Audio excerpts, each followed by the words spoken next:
میرے محبوب تشریف لائے، بڑی باتیں حضور نے صحابہ کو سنائی، بڑی باتیں۔ علامہ اسماعیل حقی فرمایا کرتے تھے اللہ نے اپنے نبی سے 90,000 باتیں کی۔ کتنی؟ فَأَوْحَىٰ إِلَىٰ عَبْدِهِ مَا أَوْحَىٰ۔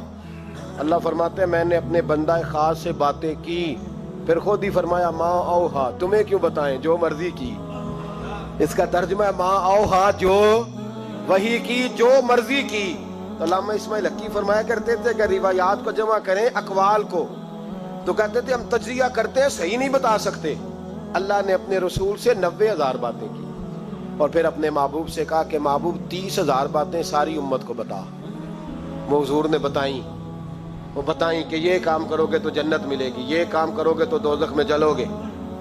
فرمایا 30,000 محبوب سب کو بتا، اور فرمایا 30,000 خاص خاص کو بتانا، خاص خاص کو۔ اس لیے حضرت ابو ہریرہ فرمایا کرتے تھے حضور نے مجھے علم کی 2 تھیلیاں دی ہیں، ایک میں نے کھول لیا، دوسری میں کھول نہیں سکتا، مجھ پہ پابندی ہے۔ تو فرمایا خاص خاص کو بتانا، اور 30,000 باتیں ایسی ہیں جو کہا محبوب کسی کو نہیں بتانی، وہ تیرا میرا راز ہے، وہ تیرا میرا۔ بزرگ بڑے نیک تھے، ہمارا بڑا فائدہ کرتے تھے۔ علامہ اسماعیل حقی فرمایا کرتے تھے وہ جو اللہ رسول کا راز ہے نا، وہ بھی سمجھ لو ہمارا کوئی فائدہ ہی ہے، اس میں بھی جو کرم ہے وہ ہمارے لیے ہی ہے، اس میں جو خیر ہے اس میں امت کو ہی حصہ ملے گا۔ میرے محبوب پاک صلی اللہ تعالی علیہ وآلہ وسلم نے ان باتوں میں سے کچھ باتیں بتائیں۔ جب انسان پر محویت طاری ہوتی ہے نا، محویت، تو بہت ساری چیزیں وہ بھول جاتا ہے، بہت ساری چیزیں۔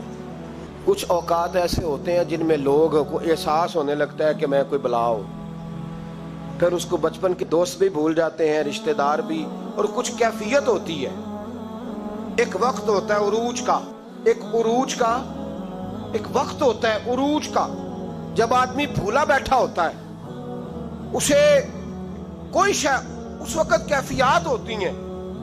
جس وقت کوئی عہدہ ملتا ہے، ہمیں پتہ ہے کہ جب کسی جماعت کا رزلٹ آیا کرتا تھا تو اس وقت صرف رزلٹ کا پتہ ہوتا تھا، پھر کسی اور چیز کی خبر نہیں ہوتی تھی۔ جب انسان کو کوئی عہدہ ملتا ہے تو اس وقت کسی اور چیز کی خبر، بعد میں ہر شے تھوڑی یاد آتی ہے۔ میرے رسول پاک علیہ الصلوۃ والسلام وہاں پہنچے جہاں کوئی پہنچنے کا تصور بھی نہیں کر سکتا، اس عہدے پہ جہاں کسی کے دل میں سوال بھی نہیں پیدا ہوتا۔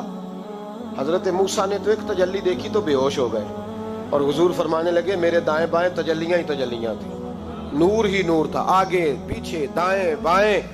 اور فرمایا رب کریم نے مجھے اپنے حریم خاص میں بلایا، اور پھر میں نے اپنے رب کی حمد کی، اور میرے رب نے مجھ پہ درود بھیجا۔ اب محبوب فرمانے لگے بڑی باتیں ہوئیں، پھر رب کریم نے کہا او میرے محبوب کے غلاموں، یقین کرو ہم سب کا شکریہ ادا کرتے ہیں، ہم نبی پاک کا شکریہ اگر ادا کر نہیں نہ سکتے تو ہم کوشش بھی نہیں کرتے، اتنا تو ہونا کہ 200-400 بار درود شریف ہی روز پڑھ لیں۔ فرمایا رب کریم نے کہا محبوب کوئی بات، تو حضور فرماتے ان تجلیوں میں جہاں حضرت موسیٰ جیسے بے ہوش ہو گئے مجھے بھولا نہیں۔ میں نے کہا مولا میری امت پہ رحم فرما، اے اللہ میری امت پہ۔ تو حضور فرماتے ہیں رب کریم نے کہا 70,000 بغیر حساب کتاب بخش دوں گا۔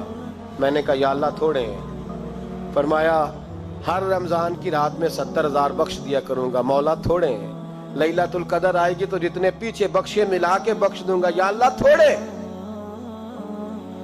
کوئی نہیں اتنا کسی کے لیے بحث کرتا، کوئی نہیں اتنا کسی کے لیے گفتگو کرتا، کون ہے بس ٹھیک ہے سفارش کر دی، میں نے ٹیلی فون کر دیا، مجھ سے جھکا نہیں جاتا، لوگ اتنا ہی کہتے ہیں۔